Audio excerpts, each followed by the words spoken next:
A cocky sharpshooter stood in the center of the crowd, surrounded by claps, cameras, and admirers, his ego inflated by years of trophies and applause.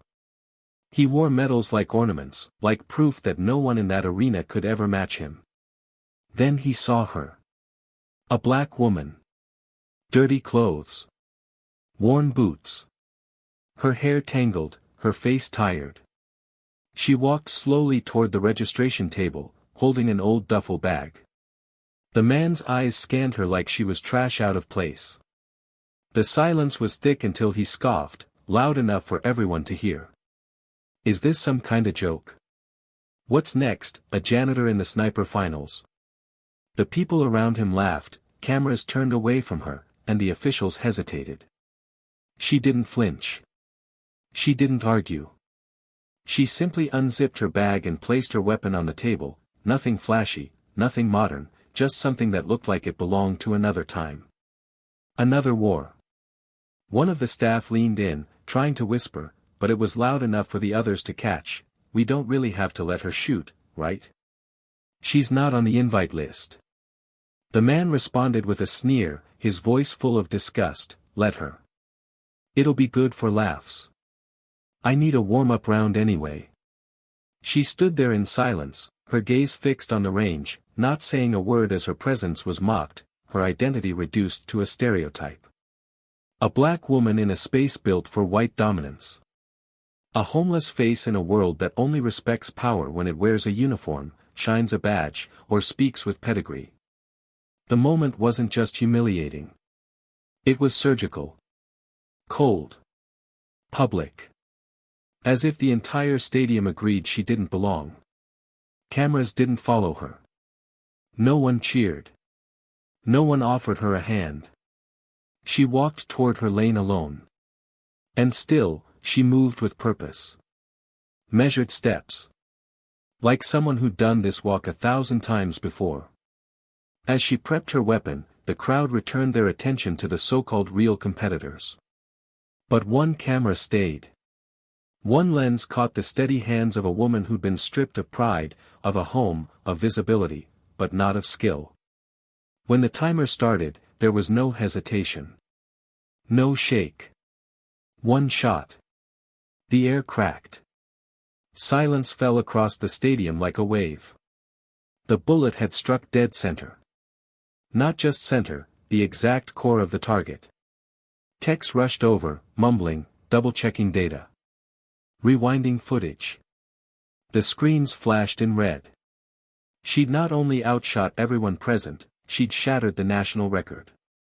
By a margin so precise it shouldn't have been humanly possible. The man who mocked her stood frozen, mouth slightly open, unable to believe that the person he called street garbage had just made him irrelevant in front of the entire shooting world. At first, the officials tried to cover it up.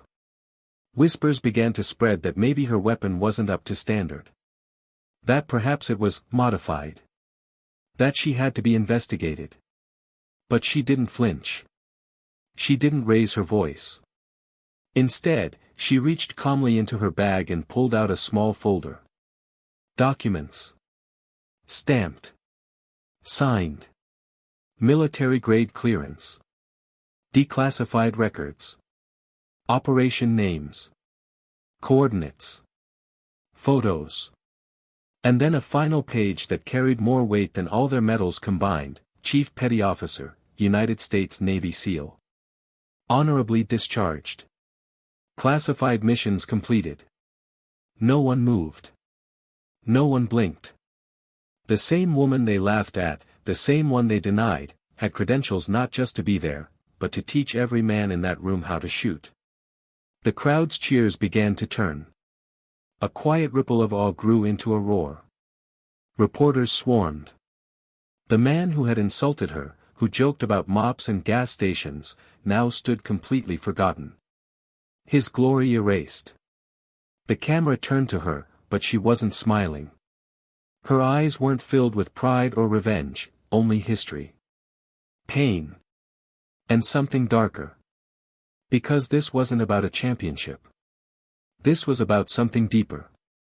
Something unfinished. Because just before the camera cut away, just before the officials tried to control the narrative, she looked directly into the lens and said, "Now maybe they'll listen." What exactly did she mean by that? What was the real reason she showed up that day? Was it truly about redemption? Or was there a deeper secret buried beneath those missions, behind that uniform, hidden in the folders no one was supposed to read? Stay until the end to find out what happened next, because what she revealed after breaking that record, what she exposed in front of the entire world, was something no one, not even her enemies, were ready for. Before we start this story, we want to send a powerful message to every black viewer watching this video: we see you, we support you, and we stand with you. On this channel, Plow of Twist, there is absolutely no room for racism, prejudice, or mockery of any kind. We believe in stories that uplift, expose injustice, and celebrate real strength, no matter where it comes from. Thank you for being here. You're not alone. Now sit back, because what you're about to hear is going to stay with you. Don't forget to subscribe to the channel and hit the like button. Let's grow this space of truth together. Enjoy the story. The air in Charleston, South Carolina, always felt heavier in late spring. The kind of heat that sticks to your skin, mingling with the salt off the coast and the restless tension that simmers beneath the surface in places where people smile at you but lock their doors tighter when you walk by. It was in this atmosphere, one part southern charm, one part invisible barrier, that Kesha Monroe moved like a ghost. 44 years old, once celebrated, now forgotten. She had become part of the city's background noise. The kind of person no one looked in the eye. Her presence on the sidewalks outside the military base felt like an echo from another time. She carried herself with a quiet dignity that contrasted with the way people saw her, just another homeless woman, dark-skinned, wrapped in worn layers of fatigue-patterned fabric, with sharp eyes and calloused fingers. But Kesha's past lived in her bones. It had weight. She didn't walk like someone broken. She walked like someone carrying something she never got the chance to put down. In a city still divided by class and race in more ways than it liked to admit, Kesha was invisible until she wasn't. During the day, she kept near the old Naval Museum, sketching on the back of scraps she found in trash cans, watching tourists pass her by, listening more than she spoke. At night, she slept behind the old mechanic's shop off Rivers Avenue, close to the tracks, far enough from danger, close enough to escape if she needed to. People assumed she was crazy, or lazy, or addicted. Few dared to look beyond what they thought they saw. None knew that she had once been called Chief, with a capital C, by men who now made headlines and speeches about honor and country. She hadn't always lived like this. She once owned a modest home on Dorchester Road, decorated with medals and plaques that now lay buried in storage, or stolen. Her discharge had been quiet, procedural. No farewell ceremony. No send-off. Just papers, signed and sealed, followed by a silence that grew heavier each year. Kesha didn't explain why she stopped fighting it. There were things she knew, things she'd seen, that didn't fit in press releases or military handbooks. So she vanished into the margins. And she would have stayed there, until the flyer changed everything. It wasn't even supposed to come into her hands. It was a gust of wind, a crumpled page from a stack being handed out at the park downtown. It stuck to her boot. She bent down, ready to toss it, until the bold letters caught her attention: Annual Southeastern Precision Shooting Championship, honoring our veterans. That word. Honoring. It didn't sit right with her. Because the kind of honor Kesha remembered wasn't printed on glossy pages. Still, she turned the flyer over. The prize pool was large. The location was familiar: Joint Forces Training Complex, 25 miles out. And the date? 3 days away. She didn't own a phone. Didn't need one. She walked straight to the municipal library and used a public terminal to confirm the entry rules. Open category. Limited background check required. She stared at the screen for a long moment. Then she stood up and walked out. Across town, Raymond Ray Duval sat in a high-backed leather chair inside a gun shop named after himself, Duval Tactical Supply. Decorated with flags, autographed posters, and a glass case of championship medals, the shop was both his pride and his pedestal. At 38, he had become a local celebrity in the competitive shooting scene. Blonde hair always trimmed, beard sculpted, body shaped like he spent more time in the gym than on the field.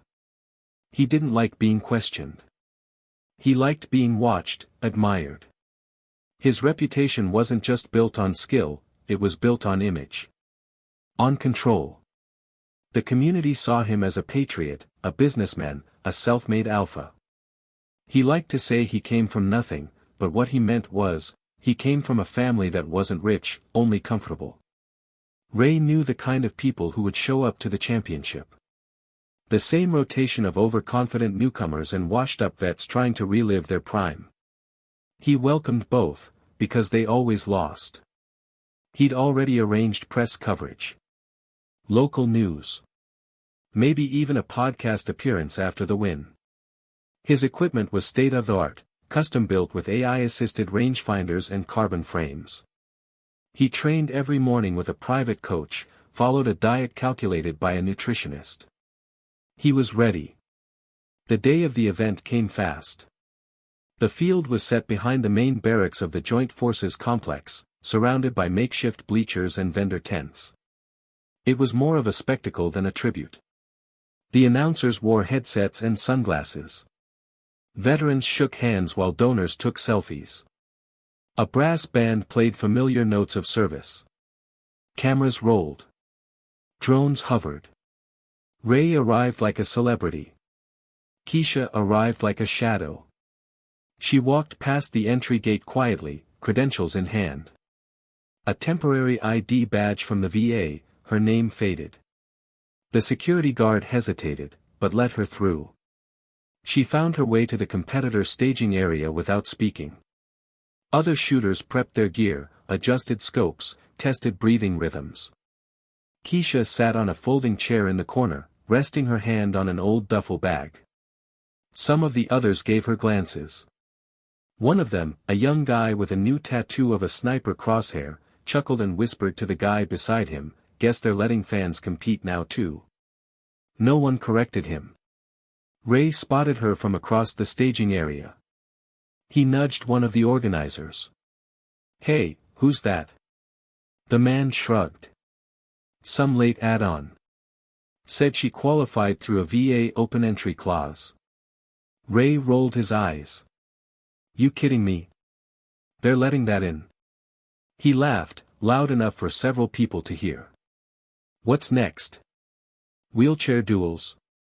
The laughter wasn't cruel in tone. It was worse, it was casual. It was the kind that said you don't matter. Kesha didn't respond. She didn't look up. But the staff around her did. Some shifted uncomfortably. Others avoided eye contact. And one, a middle-aged range officer with a scar down his left cheek, narrowed his eyes and stared at her. Something about her looked familiar, but he said nothing.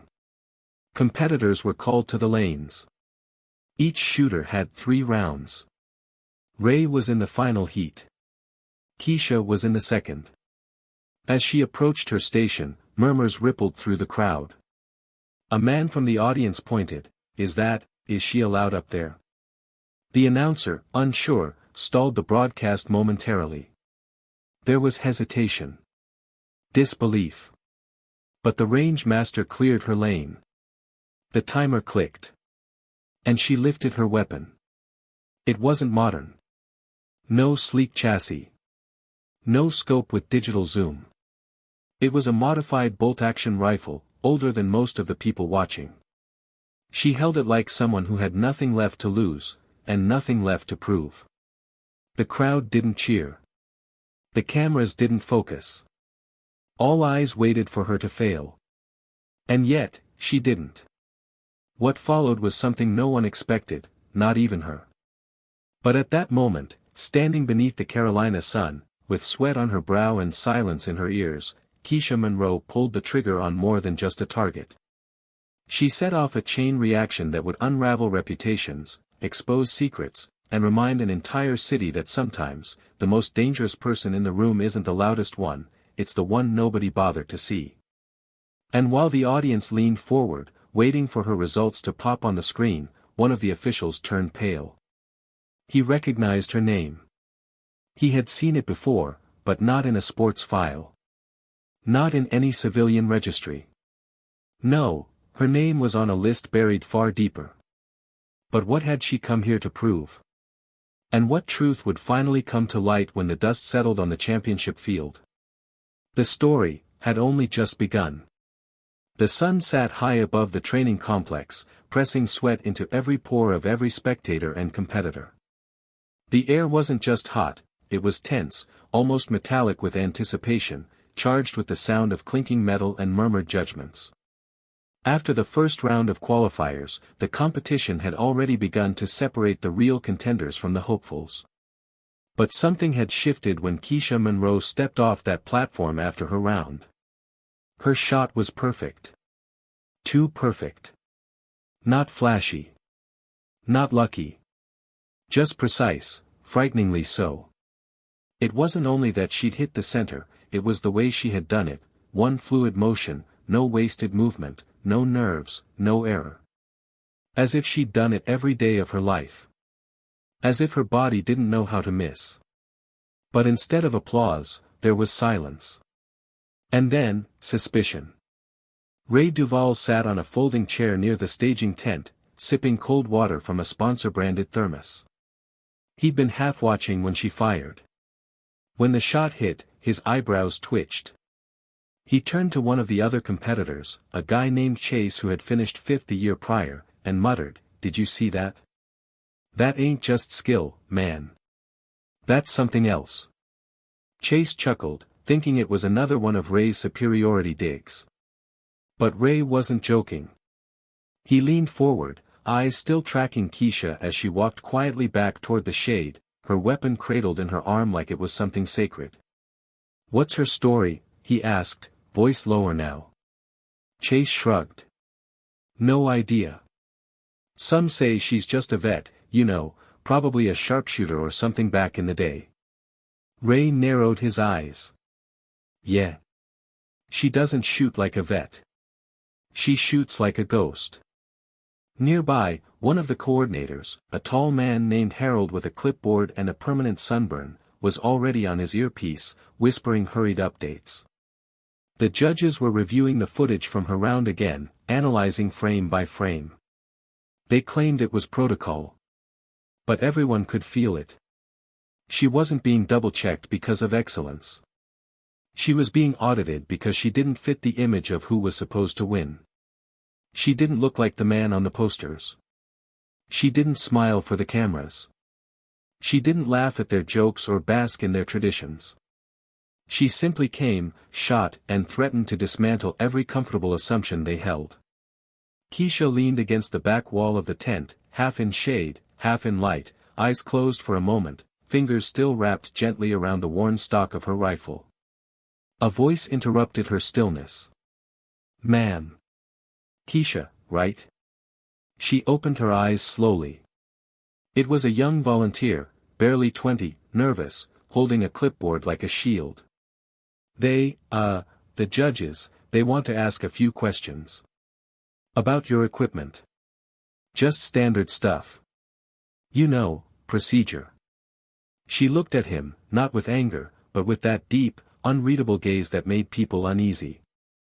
"Of course they do," she said softly. She stepped away from the wall and followed him without another word. Inside the review tent, 4 officials sat around a table with monitors. One was Harold. Another was a colonel in full uniform, name tag removed. The others wore business attire under windbreakers. They looked at her like she'd interrupted something sacred. Harold was the first to speak. "Ms. Monroe, you understand we're under obligation to ensure fairness and regulation integrity. We're just verifying that your equipment meets the standards of," Kesha cut in calmly, "your standards. Or his." She tilted her head slightly toward the monitor where Ray's face had just appeared mid-celebration. The room stiffened. The colonel cleared his throat. "Ma'am, we're not accusing you of misconduct. We're simply reviewing all top scores." She raised an eyebrow. "All of them?" The silence that followed gave her the answer. Ray was outside the tent when she stepped back out. He was leaning on the cooler, arms folded. He didn't wait for her to speak. "Hell of a shot," he said. "Where'd you learn to shoot like that?" She didn't stop walking. "Years of practice." He followed, keeping pace. "Military?" She paused. "Is that relevant?" He grinned. "I just like to know who I'm losing to. If I'm losing." She looked him in the eye. "You already did." His smirk twitched, and for the first time that day, he didn't have a comeback. The second round was called, and Ray went up with his usual flair. Cameras followed. The crowd grew louder.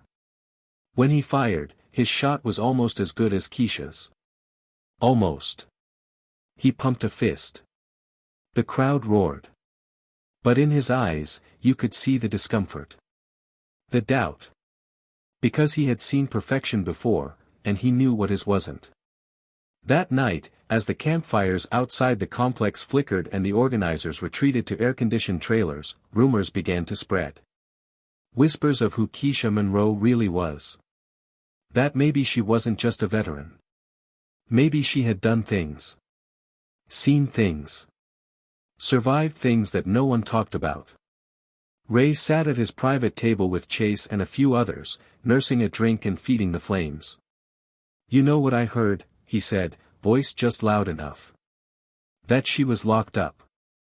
Some Black Ops kind of thing. Dishonorable discharge. PTSD off the charts." Chase leaned in. "No way, man. You think she's dangerous?" Ray raised his glass. "I think she's unpredictable. And that ain't someone I want winning my tournament." By morning, the tone of the event had shifted. People weren't just curious about Kesha anymore, they were suspicious. She felt it in the way people stepped aside as she passed. In the way volunteers whispered behind clipboards. In the way the announcer suddenly forgot to mention her name during the final introduction list. Her lane was still there, but her presence now felt like a problem waiting to be solved. Before the final round, as she cleaned her weapon alone near the range shed, the scar-faced range officer finally approached her. "You served," he said, more a statement than a question. She didn't answer. He took a breath. "I did too. 30 years. Saw a lot of things. Thought I'd seen everything. But I saw your form out there. That wasn't Army. That wasn't Marines." He paused. "That was SEAL-level precision." Her eyes stayed on the rifle. "You saw what you saw," she said, voice low. He nodded slowly. "They're digging, you know. Trying to figure out who you really are." She looked up. "And what are they hoping to find?" He smiled faintly. "Something they can use to make you disappear again." The final round loomed. Ray was scheduled last, Kesha second to last. Tension crackled like static. Before her turn, she stood in silence behind the staging fence. The sky above had darkened slightly. Clouds gathering, like the story itself was holding its breath. From the stands, a girl no older than 12 shouted, "Good luck, lady." Kesha didn't smile, but she nodded. It was the only voice that hadn't tried to erase her. Then came the announcement. Due to procedural concerns, Shooter Monroe will be reviewed for eligibility post-competition. Final scores may be delayed. The crowd didn't react. Some nodded. Some whispered. But one voice in the crowd called out, "She's just scared to lose." Laughter followed. Kesha closed her eyes. She breathed deep. She stepped forward. And now, with her weapon in hand, breath steady, and the world around her trembling with a truth no one was prepared to face, something was coming, something no one saw coming. Because what Kesha Monroe was about to reveal, and what she had truly come there to do, would not only rewrite the competition, it would rewrite everything they thought they knew about power, about silence, and about justice. But not yet. Not until the shot that would change everything. The wind had shifted. Just slightly. Enough to lift the dust on the shooting field, enough to stir the flags lining the range into half-hearted waves. The crowd had grown quiet, not out of respect, but out of suspense. There was a collective pause in the air, a kind of breath being held, as if everyone knew they were about to witness something that would either cement the natural order or shatter it entirely. Kesha Monroe stepped up to the platform. Her body moved with stillness, with the patience of someone who had walked through worse storms than whispers and stares. Her boots made a soft crunch on the gravel. Her rifle, the same worn piece of steel she had carried from the beginning, was cradled like a memory she refused to let go of. She didn't look at the crowd. Didn't glance at the announcers. She didn't acknowledge Ray Duval, who stood 30 feet to the side, arms crossed, chewing at the inside of his cheek. He was silent now, but it wasn't peace, it was calculation. She knew that kind of silence. It was the kind that came before a strike, not surrender. The judge gave her a nod. No microphone. No countdown. Just protocol. The digital display beside her showed 3 shots remaining. She adjusted the strap on her shoulder, lifted the rifle with a calm that bordered on eerie, and locked her gaze on the target ahead. The field stretched flat before her, still, clean, waiting. The moment stretched long, and someone in the crowd coughed. She fired. The screen lit up. Bullseye. A murmur rolled through the stands, but she didn't react. She chambered another round and lifted the rifle again. Second shot. Bullseye. Deeper this time. Closer to dead center than any calculation should allow. And then the whispers started. Not just from the crowd, but behind her, from the panel, the organizers, the ones with earpieces and clipboards. Voices crackled low over radios. A technician stepped away from his post and walked swiftly toward the side tent. The announcer, suddenly unsure, cleared his throat but said nothing. The display was flashing something strange. Her score was climbing beyond the previous record set by Ray Duval years ago. If her last shot landed where the others had, she wouldn't just win, she'd make history. She reset her stance. Breath in.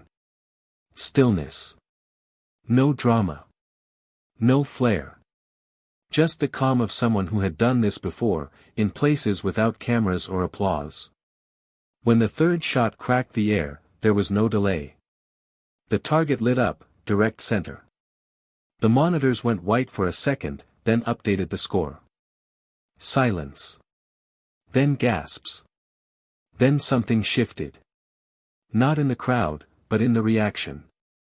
One of the officials stood up abruptly, walked toward the scoring booth, and gestured for the screen to be turned off. Kesha stepped back from the platform, her hands still on the rifle, but her eyes locked now, not on the target, but on the sudden movement of men in suits. She turned, walking slowly toward the staging area, where Ray stood, jaw tight, fingers twitching at his side. "Nice grouping," he said, voice quiet but sharp. "Real clean." She met his eyes. "Worried?" He gave a tight smile. "Just curious. Where exactly did you learn to shoot like that? No one gets groupings like that. Not even SEALs." She tilted her head slightly. "I guess you've never met the right ones." A voice from the panel interrupted. "Miss Monroe. One moment, please."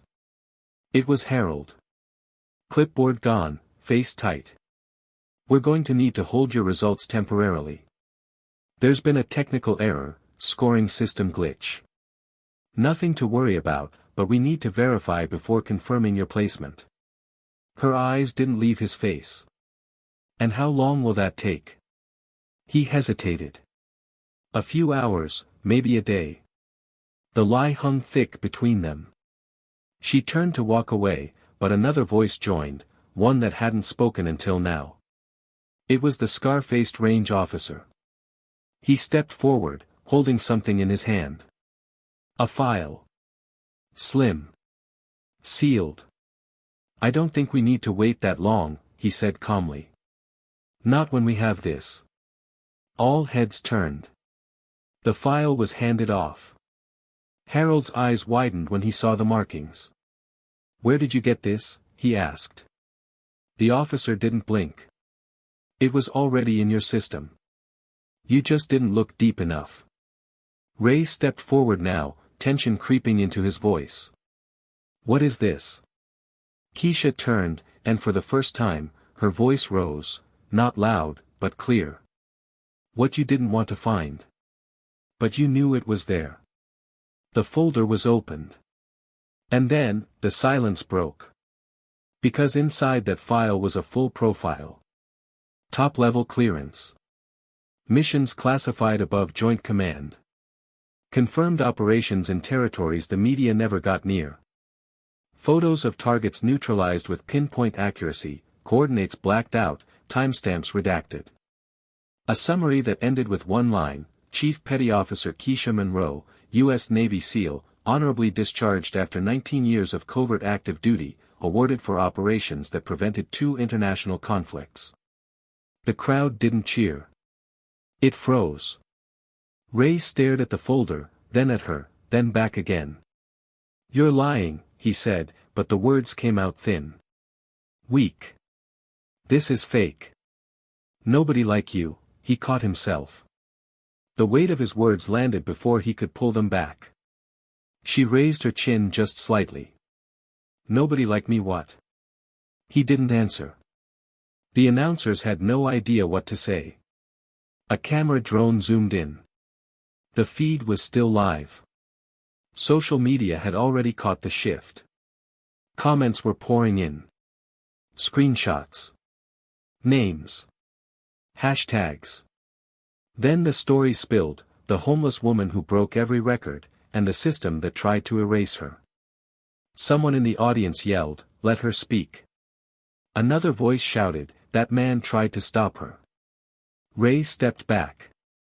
Kesha didn't speak into a microphone. She didn't make a speech. She stepped forward and faced the judges, the cameras, the people. "I came here because I thought maybe, just maybe, we'd evolved. That skill mattered. That service meant something. That being invisible wasn't permanent. But I see now, it's not enough to hit a perfect shot. You have to hit it while being someone they expect to succeed." She paused, eyes scanning the crowd. "They knew who I was before I got here. They just hoped I wouldn't remind anyone." Ray turned to walk away, but Harold blocked him. The scar-faced officer walked over to Ray and dropped another folder in front of him. "We ran your gear through compliance last night. Guess what we found? External targeting assist built into your optic. Not tournament legal." Ray's face went pale. "That's not true." The officer nodded. "We've got footage. Logs. Sensor data." Kesha stepped back into the light. And as the crowd erupted, not in chaos, but in realization, one truth rose above all the noise: she didn't come to compete. She came to reveal. Ray's breath hitched in his throat, but he tried not to show it. His jaw locked, arms folded across his chest in a performance of defiance, but his eyes betrayed the quiet panic blooming inside him. All the eyes that had once followed him with admiration were now watching with suspicion. And not just suspicion, disappointment. The kind that eats through reputation like acid. He turned slowly toward the table where Harold and the other officials stood over the folder, flipping pages, cross-referencing timecodes, verifying data. The scar-faced officer's voice was low but firm as he gestured toward the replay screen. "We caught the digital boost on frame 17, look at the thermal spike here. That's the AI assist adjusting elevation in real time. It only lasts 2 seconds, but that's all it takes when you're compensating for wind." One of the judges, an older man with silver-rimmed glasses, let out a soft, bitter sigh. That feature was banned last year. We sent a memo. He signed it himself. Ray stepped forward, his voice sharp now, almost cracking. It's not cheating, it's enhancement. Everyone uses tech. This whole tournament is sponsored by tech companies. You want to talk about cheating, let's talk about the fact that she brought in a weapon built like it's from 1973. That's not even in regulation. But his voice didn't have the strength it used to carry. No one backed him. No one laughed with him. Not anymore. His words fell flat, hanging in the air like a fog of denial. Kesha stood just behind them, not interfering, not pressing, just waiting. Calm. Still.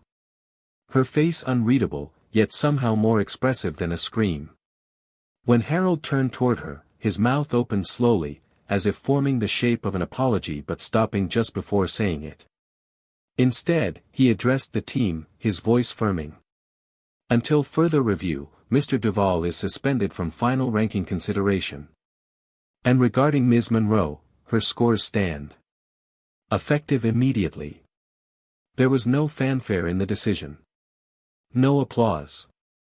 Just silence again. But this time, it was the kind of silence that held respect. Ray muttered under his breath as he stepped back, "You think this makes you some kind of hero? You just played them.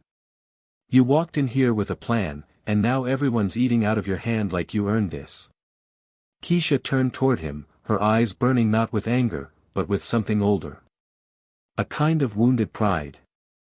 "I didn't play anyone. I just stopped hiding. You're angry because I didn't let you erase me. Again." He shook his head, desperate now, clinging to the last shreds of control. "You think they'll care tomorrow?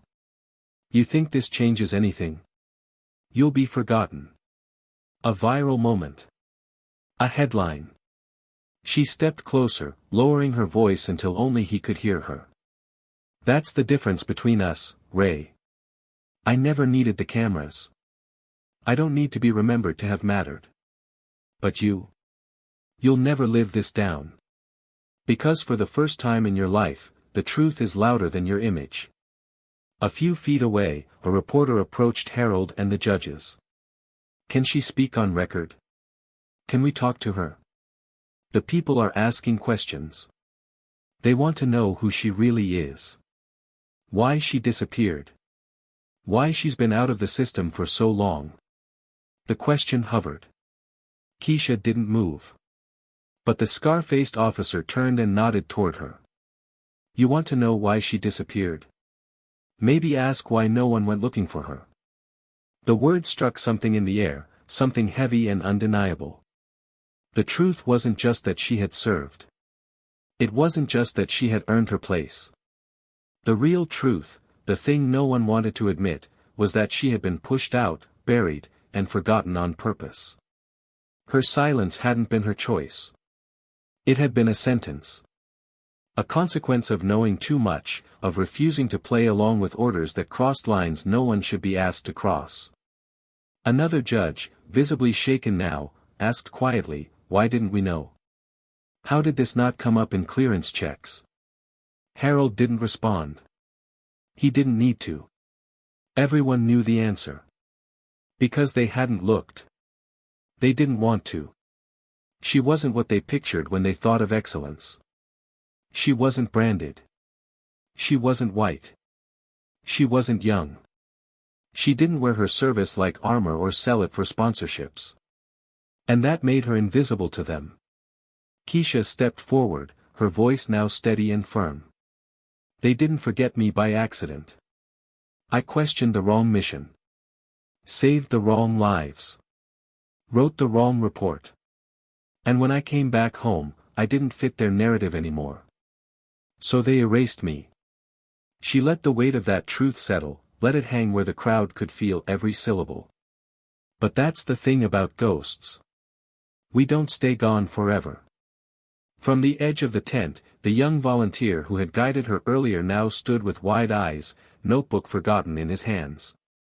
He had seen everything. And he was the first to clap. It wasn't loud. Just a single, honest clap that broke the tension. Then another. Then more. The audience didn't erupt into cheers, but something deeper happened. They stood. One by one. Silent. Respectful. A kind of standing ovation born not of celebration, but of reckoning. Ray Duvall turned to walk away, but the press followed him like vultures. Cameras lit up, questions flying, about the AI assist, about the disqualification, about his comments. He shoved past them, muttering about legal teams and misinterpretations. But the image was set. His fall had already begun. And no amount of interviews would reframe it. Kesha remained where she was, unmoved. She didn't bask in victory because this wasn't a win. It was a return. A reclamation. And it wasn't over. As the crowd slowly dispersed, Harold approached her again. This time, no clipboard. Just his hands folded, his voice quiet. There's a military liaison who wants to speak with you. They're asking about the documents. About the missions you mentioned. There are people trying to reopen parts of your file. They think maybe some things were buried without proper clearance. She nodded once. Let them dig. I'm done hiding. He paused. You know this is going to get big, right? Bigger than a tournament. This is going to hit Washington. Defense committees. Congressional hearings. They'll come looking for you again. Not to thank you, to silence you. She looked him dead in the eye. Then they better be better shots. The scar-faced officer approached one last time, placing something gently into her hands. A medal. Faded, scratched, and unmistakably real. We were on opposite ends once, he said. I read your name in reports, saw the fallout. I didn't say anything back then. Didn't know if it was true. But today. I saw it with my own eyes. He nodded once. You earned this years ago. Just figured I'd deliver it in person. She took it, fingers closing around it, not as a token, but as a reminder. A symbol of what had been taken. What had been restored. As the sun began to fall behind the field and the organizers packed up the remnants of the day, Kesha stood alone for a moment, staring out across the range. The targets were still out there. Some riddled with holes, some untouched. She didn't need another shot. She had already made the one that mattered. But the questions left behind weren't finished. What had they covered up all those years ago? What truths had she been punished for carrying? And now that she had resurfaced, how far would those in power go to bury her again? That's when a voice came behind her, soft, nervous. The young volunteer. Are you gonna disappear again? She turned, her voice calm. Not this time. And somewhere, beyond the cheers and headlines and reviews, the real war was just beginning. The sun had already dipped behind the treetops, casting long shadows over the range where just hours before, a woman the world tried to forget had turned silence into an earthquake. The tournament grounds were nearly empty now, but the tremors of what had happened still pulsed through the space like aftershocks. There were no more cheers, no more spotlights, no more staged smiles. Just raw aftermath. Kesha stood still beside the metal railing overlooking the lanes, her duffel bag slung over her shoulder, the medal tucked into her coat pocket, not because it mattered anymore, but because it belonged to her. The young volunteer had disappeared back into the crowd after her quiet reply. She could feel eyes on her still, not of judgment, not even of celebration, but of reckoning. People were seeing her now, but not just her image, her weight, her history, her war. Inside one of the trailers behind the event, Harold sat stiffly at a metal desk, a phone pressed to his ear. His hand trembled slightly, not out of fear, but out of the awareness that he was no longer in control. The voice on the other end was clipped, clinical, belonging to someone much higher in the chain than he was used to answering to. They didn't ask questions. They gave orders. Instructions to submit every file, every video, every word that had been documented regarding Kesha Monroe's performance, presence, and especially her sealed record. There was no warmth in the voice. Only cold curiosity. He nodded silently and hung up, staring at the blacked-out line in her personnel folder. He had been in this job long enough to know what those lines meant, not missing information, but information intentionally withheld. And now that it had resurfaced, someone was going to want to erase it again. This time for good. Meanwhile, Ray sat alone in the back of his pickup truck. The cameras were gone, but the damage was permanent. His social media was already drowning in outrage, in questions, in screenshots of his face at the moment the truth was revealed. Brands had already started pulling back. Emails from sponsors had arrived with carefully worded pauses in contracts. He stared down at his phone screen as if it had betrayed him, but deep inside, he knew it wasn't the phone. It was the mask finally slipping. He had built his image on dominance, on charisma, on the carefully curated lie that he was the pinnacle of earned greatness. And all it took was one shot from a woman nobody had bothered to notice to dismantle it all. But what ate at him wasn't just that she had won, it was that she hadn't cared about winning. That her silence had been louder than his victory speeches, that her truth had cost him more than any competition could have awarded. Elsewhere on the base, Kesha was quietly ushered into an unmarked building by the scar-faced officer, who now introduced himself simply as Carter. His tone had shifted since the tournament, no longer wrapped in official jargon, but grounded in a kind of reverence. Not the reverence of celebrity, but of shared history. He walked her through narrow halls, the walls lined with old commendations and faded photos, until they reached a room with a long table and 3 men waiting on the other side. None wore uniforms. One had a badge on his belt, the kind issued by federal agencies that worked between the cracks of government. Another had a briefcase, unopened. The third just watched, his expression unreadable. Carter pulled out a chair and gestured. "They're not here to arrest you," he said quietly, "but they are here to ask why you chose now." Kesha sat slowly, her body composed but not stiff. She didn't look like someone being interrogated. She looked like someone testifying. One of the men leaned forward. "Chief Monroe, your file has been dormant for over a decade. Sealed by Defense Order 719. That's not common. In fact, it's unprecedented. Your last mission record ends in Pakistan. After that, nothing. No discharge hearing. No press release. Just, void. Until today. So we have to ask, why come forward now?" Her voice was soft, but unwavering. "Because the silence stopped working. Because I spent years watching others rewrite what we lived through, shape it into a story that erased the names of those who actually bled for it. Because I had nothing left to lose. And because that man," she said, nodding in the direction of the competition site, "represented everything we were told we were protecting this country from. Narcissism disguised as patriotism. Cowardice pretending to be leadership. And I got tired of pretending not to see it." The man with the badge frowned slightly.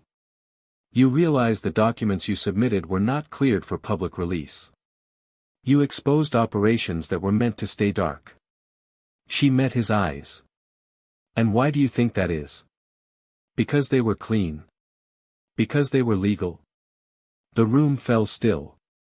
The third man, the quiet one, finally spoke. His voice was dry. "If this becomes public, you'll be a target. Not by enemies. By former allies. You've made enemies in the wrong places." Kesha leaned forward, her eyes locked. "I already was a target. I just stopped running." Outside, news vans had started to circle the base. Journalists were piecing together what they could, grabbing every civilian witness they could find. Videos from the tournament had gone viral, and forums were already analyzing every frame. Conspiracy theorists and truth seekers alike were feeding on it, but none of them had the full picture. Not yet. The story wasn't finished. Not until the question of what happened to her during those blackout years was answered. Back at the field, Ray was stopped by a middle-aged woman with a press badge and a microphone. Her voice was calm, but deliberate. "Mr. Duvall, how do you respond to the allegations that your equipment violated tournament protocol? And what do you say to those calling for a formal investigation into your past wins?" He tried to walk past, but something in her tone made him stop. "They're calling me a cheater based on tech everyone uses. You think the Army doesn't use enhancements? You think elite shooters don't get help? Why should I be crucified because I used what's available?" She tilted her head. "Because you tried to erase someone who did it without any of it. And because you didn't just cheat the tournament. You tried to cheat the truth." Ray said nothing. And still, the story was spreading.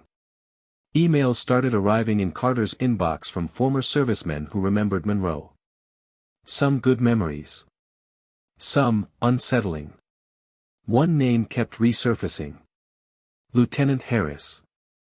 Dead in an explosion that was never publicly explained. Carter looked up at Kesha. "Was he your last mission?" She nodded slowly. "He was my handler. And he ordered a hit that I refused to carry out. So they buried it. And buried me with it." That name, once unearthed, was going to explode. The system she had exposed wasn't just corrupt, it was rotting from within. And now, she was no longer a shadow. She was a witness. The kind of witness you couldn't discredit without raising questions no one wanted asked. Carter closed the laptop in front of him. "If you go forward with this, if you testify, if you speak publicly, you're not going to be able to go back. No quiet life. No safe corner. You'll be hunted in ways that don't make the news." Kesha stood. "I've already lived in silence. I've already buried my name. If they want to come for me, let them. But this time, I won't be easy to find." And as she stepped out of that room, into a world that was just beginning to understand what she had survived, the questions began to shift. It was no longer who is she. It was what else did they try to hide? And more importantly, what will she say next? The following morning, Charleston woke to a storm. Not one of wind or rain, but of headlines, of digital noise, of rising voices cracking through the calm that had shielded the truth for too long. Kesha Monroe's name was now everywhere. Major networks ran breaking segments piecing together her record. Her face, once buried under layers of public disregard, now occupied the center of a national reckoning.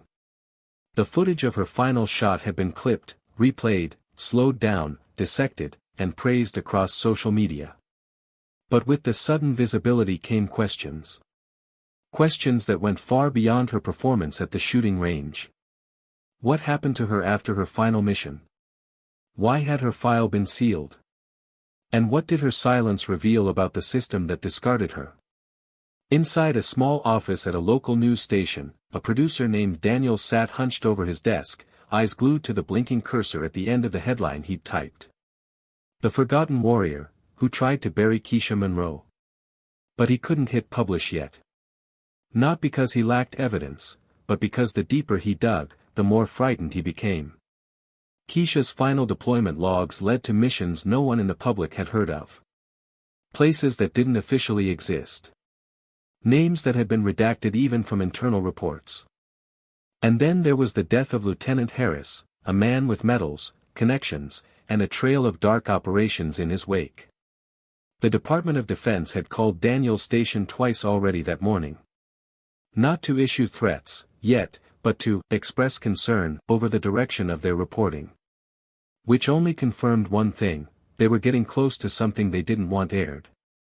Elsewhere, Kesha sat quietly in the back seat of an unmarked SUV, her body still recovering from the weight of exposure, her mind alert, processing every moment. Carter drove in silence, glancing at her through the rearview mirror occasionally, as if trying to guess what her next move would be. She stared out the window, watching the world pass by. She had become news, but the spotlight didn't change her. It simply illuminated what had always been there, grit, pain, defiance, and a truth too sharp to stay hidden. He finally spoke, voice low and careful. "There's a senator who wants to meet you. Behind closed doors. Off the record. Claims he's one of the few who actually fought to protect whistleblowers like you. He says he can offer you a kind of shield." Kesha didn't look away from the window. "They don't protect people like me. They protect themselves." Carter didn't argue. He just nodded. The SUV pulled into a secure lot near the city courthouse. Protesters had already begun to gather nearby. Not just for her, but for what she now represented. Former service members holding signs. Activists demanding transparency. Veterans asking why their sisters and brothers in arms had been lost to silence. One of the signs read, "Justice for the Ghosts." Kesha stepped out, hood up, head down, walking with Carter beside her as cameras flashed and questions flew from every direction. She didn't respond. She wasn't ready to speak to the public, not yet. Her truth was still unfolding, still forming into something that could either crack the system wide open or bury her even deeper. Inside the building, she met with the senator, an aging man named Claiborne with kind eyes and a limp from a war that America barely remembered. He stood when she entered, hand outstretched, but Kesha didn't take it. He smiled anyway. "I just want you to know, not all of us looked the other way." She stared at him. "No. Just enough of you." He sighed and sat back down. "I've read your file. What they left of it, anyway. You were part of things that don't even exist on paper. Missions buried in layers of red tape. I don't know how you survived." She sat across from him, hands folded. "I didn't. I adapted." He leaned in. "What they did to you was wrong. And it was strategic. But if you go forward, if you testify, they'll come after everything. Your identity, your sanity, your past. They'll twist your service into pathology. They'll make the world believe you're unstable." She nodded once. "Let them try." He hesitated. "And if they succeed?" Her eyes met his. "Then at least they'll have to look me in the eye while they do it." Back outside, Ray Duvall was finally breaking his own silence. Not in a studio. Not in a press conference. But in a cramped room with his lawyer and two public relations consultants. He was losing ground fast. His reputation was unraveling by the hour. Leaked emails revealed he had pushed tournament organizers to disqualify Kesha before her final shot. Footage showed him laughing with judges before her first round, clearly trying to undermine her. And worse, his AI-assisted scope was now confirmed. A violation that not only disqualified him from the event, but cast doubt on all his previous titles. The consultant leaned forward, her tone icy. "If we don't get in front of this now, you're not just losing sponsors, you're going to be remembered as the man who tried to erase a war hero." Ray clenched his jaw. "I didn't know who she was." The consultant didn't flinch. "But you knew what she looked like. And that's enough." Kesha's name had become a movement. But it wasn't fame she sought. It was accountability. And now she had to decide, step back into the shadows and live quietly with the truth, or go public and burn every bridge that once led to safety. Carter sat with her later that night in a small diner on the edge of town, sipping burnt coffee while she picked at a slice of pie she didn't ask for. "You could disappear again," he said softly. "I know people who can help you vanish. New name, new place, off the grid. You've earned that peace." She shook her head slowly. Peace isn't real when others are still living under lies. He looked at her, searching for something. "What do you want, Kesha?" She took a breath. "I want my story told. In full. Not because I need applause. But because someone else out there is one bad order away from being erased like I was." Carter pulled a small envelope from his coat and slid it across the table. "That's a subpoena. Congressional testimony. Closed-door session next week. They want to hear what you know. You'll be under oath. No cameras. But it starts something. She took the envelope without looking at it. I'll be there. He nodded. You sure? She finally looked him in the eye. If I stay quiet, I'm part of it. I've been part of it long enough. That night, in her borrowed motel room, she sat on the edge of the bed, staring at the medal Carter had given her back at the tournament. Her thumb traced the edge of the engraving. She thought of Harris. Of that last mission. Of what she saw. Of who they sacrificed. And of how many times she had been told to forget. But she remembered everything. And now the world would too. What came next wouldn't be easy. She knew the backlash was coming. Accusations. Doxing. Manufactured doubts. But the truth had already been cracked open. And there was no turning back. Somewhere in Washington, a table of men were already preparing their strategy, how to discredit her, how to spin the narrative, how to survive her testimony. But what they didn't understand was that she wasn't a threat because of what she'd done. She was a threat because she had nothing left to lose. And soon, the entire country would be forced to choose, believe the image they'd been sold, or finally, hear the voice that had been silenced for far too long. The city didn't sleep in the days leading up to the hearing.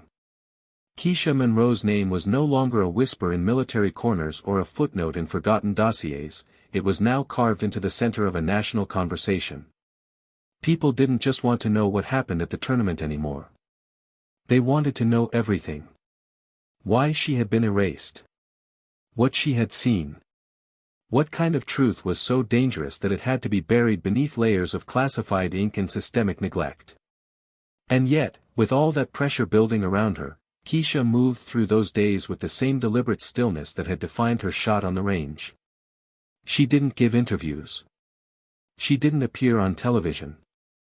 She let the storm swell, knowing that words thrown too early lost their power before they landed. She was waiting for the right moment. And it was coming. In a secure government building 2 states away, Senator Claiborne sat at a long conference table with 3 aides and 2 Defense Department representatives. The room buzzed with nervous energy. One of the aides read aloud from a printed thread of social media commentary while another updated a live dashboard of trending topics. Monroe's name had held the #1 spot for 3 straight days. The senator rubbed the bridge of his nose, clearly exhausted. They're not just talking about her anymore, he muttered. They're talking about the missions. The operations. Our oversight. If this hearing doesn't go right, we're not just facing embarrassment. We're facing a reckoning. One of the defense reps leaned forward. She's only one voice. If we keep the session closed and controlled, we can steer the narrative.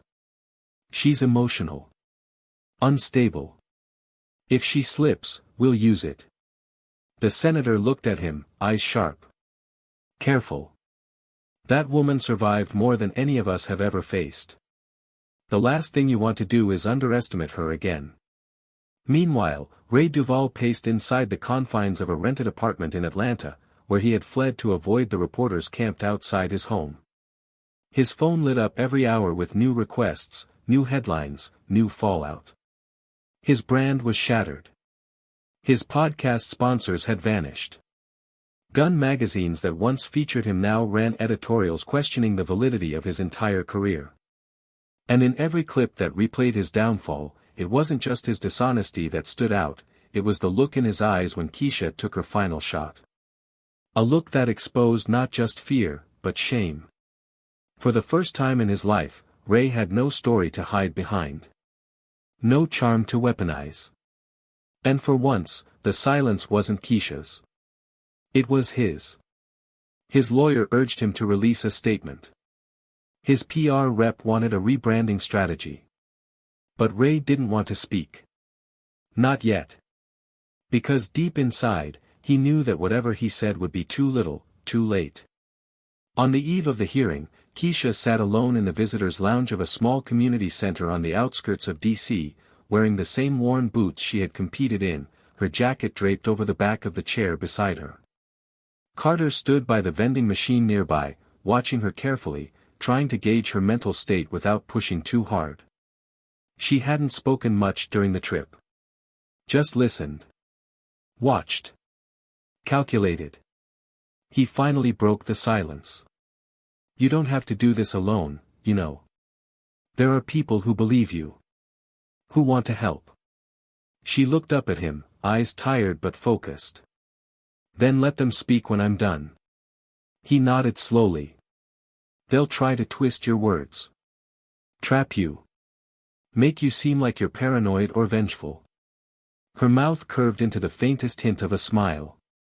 Then I'll say nothing they haven't already tried to erase. He stepped closer, voice softer now. Why now, Kesha? After all these years. Why not just let it go and disappear again? Her gaze didn't falter. Because I died a long time ago. Not in battle. Not under fire. But when they decided I didn't matter. When they took everything I gave and turned it into a ghost story no one could verify. I've been walking around for years like a shadow. And this is the first time anyone's actually seen me. I'm not letting that go. The next morning, she walked into the hearing room without ceremony, dressed not in a suit or uniform, but in her truth. The room was cold, sterile, walls lined with flagpoles and men in suits who carried more authority in paper than in conscience. A few senators nodded respectfully. Others barely looked at her. She took her seat, the microphone in front of her humming faintly. The room quieted as the chair of the committee spoke, welcoming her formally, thanking her for her service, and asking if she was ready to testify under oath. She nodded once. Her voice was low but steady. My name is Kesha Monroe. I served 19 years in covert operations for the United States Navy, including missions that remain unlisted in public military records. I was trained, deployed, and trusted with tasks that required absolute precision and absolute silence. I followed orders. Until I was ordered to let civilians die. Until I was told to eliminate a target that wasn't a threat but a witness. I refused. And that's when the silence became something else. That's when I became expendable. Gasps didn't echo in the room, but tension did. One of the senators leaned forward. Are you saying that your discharge was retaliation for refusing an unlawful order? She met his eyes. I'm saying I was erased. My commendation sealed. My mission logs altered. And my existence reduced to a liability. Another senator interrupted, skepticism lacing his tone. Do you have evidence to support these claims? Kesha didn't flinch. I have copies of the original orders, saved before my access was revoked. I have encrypted messages. Logs. And I have the name of every officer who signed off on those missions, including one who is now a senior official in this administration. The room stilled. Behind closed doors, her testimony continued for hours. She laid out the framework of a system that didn't just fail her, but used her until she no longer fit its image. She exposed details not found in press releases, but in the dark corners of war rooms where decisions were made that could never be justified in daylight. She named names. Provided coordinates. Described missions in bone-deep detail that left the room breathless. Not out of doubt, but out of the undeniable sense that they were hearing something far too true to dismiss. When the session finally ended, Kesha stepped out of the building into a wave of flashing lights. But she didn't stop for cameras. She walked past them like they weren't even there. Not because she didn't care. But because she didn't need them to validate what had just happened. The truth was now part of the record. And that was more powerful than any broadcast. Carter caught up with her as she reached the street corner, his voice a mix of awe and concern. You know what you did in there, right? You cracked the first layer. This isn't over. Not by a long shot. She nodded. Good. Let them come. And far away, in an office with walls of mahogany and quiet secrets, a man in a decorated uniform placed a call. She talked, he said simply. The voice on the other end paused. Did she name you? The silence before the answer was long. No. But she doesn't have to. Because the tide had turned. And nothing was going back to the way it was. Weeks passed, and the storm that had started on a shooting range in South Carolina became a wildfire in the halls of power. Kesha Monroe's testimony didn't just ripple, it cracked foundations. Congressional committees were forced to declassify operations once thought buried. Whistleblowers came forward, inspired by her courage, their stories aligning with hers like pieces of a puzzle long ignored. The public demanded accountability not only for what had happened to her but for the entire structure that had allowed it. Investigations were launched into covert chains of command, and names she had quietly spoken behind closed doors were now under review by both the Department of Justice and international watchdog groups. There were resignations. Press conferences that offered more deflection than truth. But none of that distracted from the one image that continued to circle the country, a quiet, unarmed woman standing in front of a panel of power, choosing to speak when she had every reason to stay silent. Kesha herself became something she never asked to be, a symbol. Invitations flooded in. Television specials, publishing deals, political endorsements. She declined nearly all of them. She wasn't looking for fame. Her story wasn't for spectacle. She wanted dignity, truth, and the right to live without the weight of lies she never asked to carry. What she did agree to, however, was a single speaking tour. Not for the headlines, but for the people who'd reached out in thousands of letters, veterans, survivors, mothers of soldiers who disappeared without answers, service members still trapped in silence. She visited shelters and veterans' homes, stood in community centers with cracked ceilings, and faced audiences who didn't want entertainment but understanding. Each time she spoke, she didn't lead with what was done to her, she led with what she survived in spite of it. And every time she left the stage, someone followed her into the hallway and said, "Because of you, I'm going to tell the truth too." As for Ray Duvall, the fall was steep and public. What started as a scandal became a collapse. He tried to fight the narrative, hired teams to scrub the internet, issued carefully worded statements that only deepened the public's contempt. Eventually, his sponsors disappeared completely, his competitive titles revoked.